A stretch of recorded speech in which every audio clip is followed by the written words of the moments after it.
நீங்க எங்க அம்மா கிட்ட போய் உங்களுக்கு ஃபர்ஸ்ட் குழந்தை பிடிக்குமா இல்ல ஹஸ்பண்ட் பிடிக்குமான்னு கேட்டீங்கன்னா எங்க அம்மா கொஞ்சம் கூட யோசிக்காம எனக்கு குழந்தை தாங்க ஃபர்ஸ்ட் மத்ததெல்லாம் நெக்ஸ்ட்னு சொல்லிடுவாங்க. இதே கேள்வியே எங்க அப்பா கிட்ட போய் ஃபர்ஸ்ட் உங்க குழந்தை பிடிக்குமா இல்ல உங்க ஒய்ஃப் பிடிக்குமான்னு நீங்க கேட்டீங்கன்னா அவர் கொஞ்சம் கூட யோசிக்காம எனக்கு என் ஒய்ஃப் தான் ஃபர்ஸ்ட் பிடிக்கும்னு சொல்லுவாரு.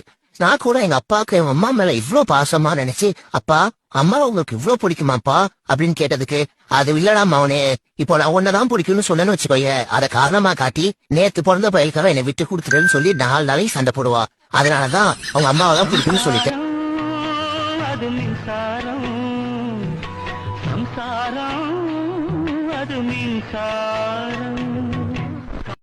நீங்க எங்க அம்மா கிட்ட போய் உங்களுக்கு ஃபர்ஸ்ட் குழந்தை பிடிக்குமா இல்ல ஹஸ்பண்ட் பிடிக்குமான்னு கேட்டீங்கன்னா எங்க அம்மா கொஞ்சம் கூட யோசிக்காம எனக்கு குழந்தை தாங்க ஃபர்ஸ்ட் மத்ததெல்லாம் நெக்ஸ்ட்னு சொல்லிடுவாங்க.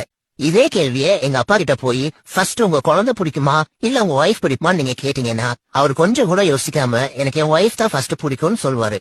நான் கூட எங்க அப்பாவுக்கு என் அம்மா மேல இவ்ளோ பாசமா நினைச்சு, அப்பா அம்மா உங்களுக்கு இவ்ளோ பிடிக்குமாப்பா அப்படின்னு கேட்டதுக்கு, அது இல்லடா மவனே, இப்போ நான் உன்னதான் பிடிக்கும்னு சொன்னேன்னு வச்சுக்கோய, அத காரணமா காட்டி நேத்து பிறந்த பயலுக்காக என்னை விட்டு கொடுத்துட்டேன்னு சொல்லி 4 நாளைக்கு சண்டை போடுவா. அதனாலதான் அவங்க அம்மாவை தான் பிடிக்கும்னு சொல்லிட்டேன்.